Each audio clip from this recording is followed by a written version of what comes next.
Good morning বন্ধুরা, তোমরা সবাই কেমন আছো? আশা করি সবাই ভালো আছো, সুস্থ আছো, আর আমিও খুব ভালো আছি। তো দেখতেই পাচ্ছ শাড়ি পরেছি।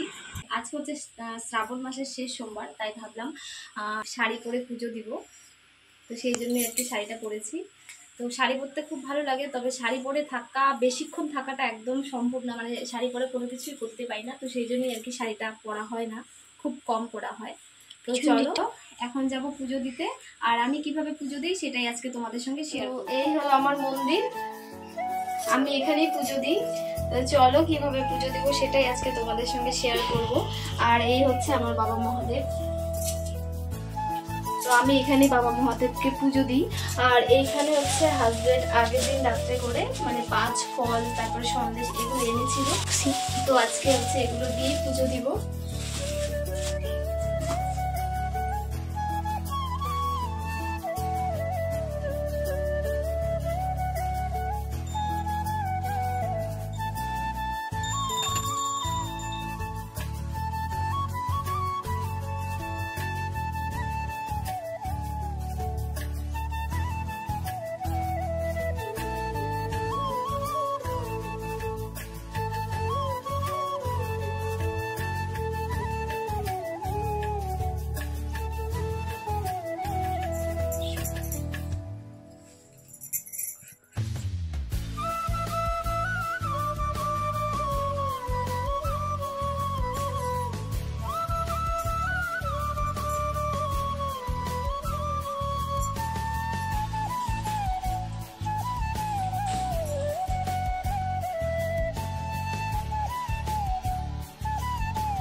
শিবায় ওম শিবায়।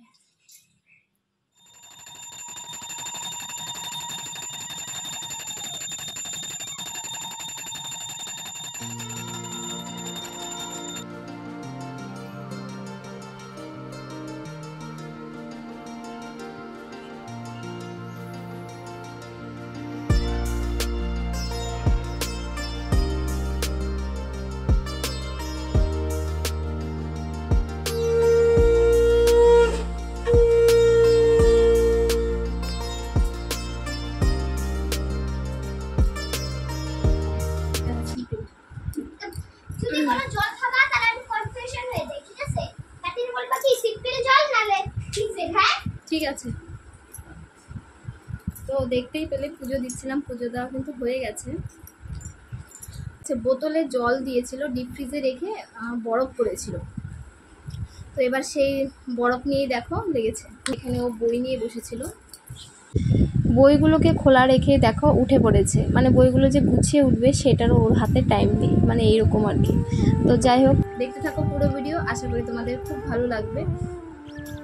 আর হ্যাঁ, পুজো দিচ্ছিলাম, তো পুজোতে যদি কোনো ভুল ত্রুটি হয়ে থাকে তো তোমরা অবশ্যই আমাকে ক্ষমা করে দিও, কারণ আমি যেভাবে পুজো দিই সেটাই আমি তোমাদের সঙ্গে শেয়ার করলাম।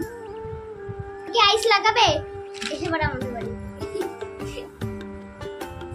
তো আজকে ওর এক্সাম, কি এক্সাম দেবে আমি কিন্তু জানি না। দেখো সকাল থেকে ঘুরে বেড়াচ্ছে এখানে, তো দেখতেই পেলে বই নিয়ে বসেছিল, তো পড়ার নাকি হয়ে গেছে, জানি না কি করছে এক্সামে। এক্সাম দিয়ে আসলে আমি যদি জিজ্ঞাসা করি কেমন হয়েছে, বলবে খুব ভালো। ঠিক আছে, তো খুব ভালো কতটা ভালো সেটা তো রেজাল্টেই দেখা যাবে।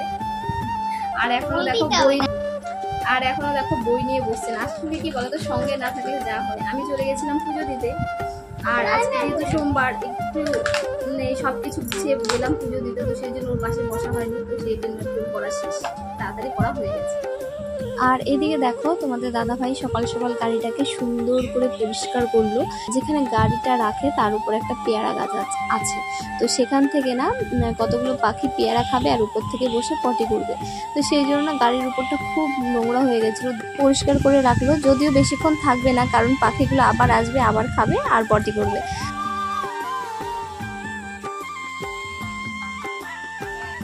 এই যে এদিকে দেখো সোনা রেডি হয়ে গেছে, আচ্ছা এখন ওকে খাইয়ে দিব।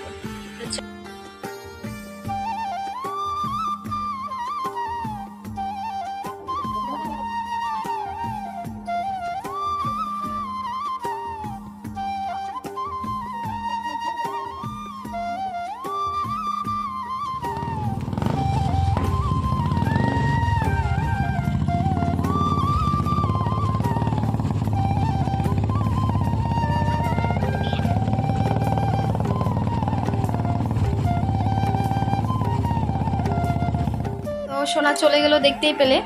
তো চলো এখন আমি আর মা খাওয়া দাওয়া করবো। তো এদিকে কি কি আছে দেখো, এদিকে আছে পটল ভাজা, আলু উচ্ছে ভাজা, আর এদিকে আছে একটা সবজি করা হয়েছে। এখন কিন্তু তোমাদের সঙ্গে অনেকটা টাইম পর আবারও দেখা হচ্ছে। তো সেই যে দেখা হয়েছিল তারপর না আর ভিডিওটা করতে একদমই ইচ্ছে হলো না। তো এখন দেখো সন্ধ্যার দিকটায়, আসলে সন্ধ্যার দিকটা বলবো না, এখন হচ্ছে প্রায় 8টার মতো বাজে। তো বসে টিভি দেখছিলাম, তো হঠাৎ করে মনে পড়লো ফ্রিজে তালের রস আছে। আসলে কি হয়েছে, দুদিন আগেই না একটা তাল এনেছিল, তো অনেকটা রস হয়েছিল, সেই জন্য একসঙ্গে পুরোটা রসের তালের পিঠে বানানো হয়নি, কিছুটা রস রেখে দিয়েছিলাম। আর সেই রসটা দিয়ে আজকে আবারও কয়েকটা তালের বড়া ভাজবো। তো যে কয়েকটাই হবে। তো চলো, আর এই যে এদিকে দেখো বড়াগুলো হয়ে গেছে, আর কয়েকটা বানাবো মালপোয়া। তো তার জন্য এই যে এদিকে একটু ডো বানিয়ে নিয়েছি। আচ্ছা বলো তো তোমরা কে কে তালের রস দিয়ে মালপোয়া ভেজে খেয়েছো, অবশ্যই আমাকে কমেন্ট করে জানিও। আর এটা কিন্তু আমাদের এই বছরের প্রথম তাল, তাই ভাবলাম তোমাদের সঙ্গে চলো একটু শেয়ার করি। তো চলো, আমাদের কিন্তু পিঠে বানানো হয়ে গেছে।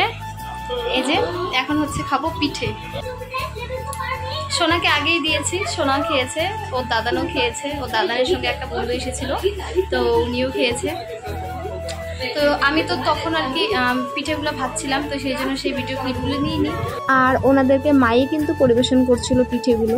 তো এদিকে দেখো কি কি পিঠে বানিয়েছি, তালের রস দিয়ে মালপোয়া, আর বানিয়েছি ছোট ছোট করে তালের বড়া, আর মাকেও দিয়েছি, মাও খাচ্ছে। এদিকে হচ্ছে আমাদের একটা, তোমাদের দাদাভাই খাবে, একটা আমি খাবো। এটা হচ্ছে মালপোয়া। আর এগুলো চলো, ভিডিওটা আজকে আমাদের এতটুকুই, টাটা, আবারও দেখা হবে নতুন কোনো ব্লগের সঙ্গে।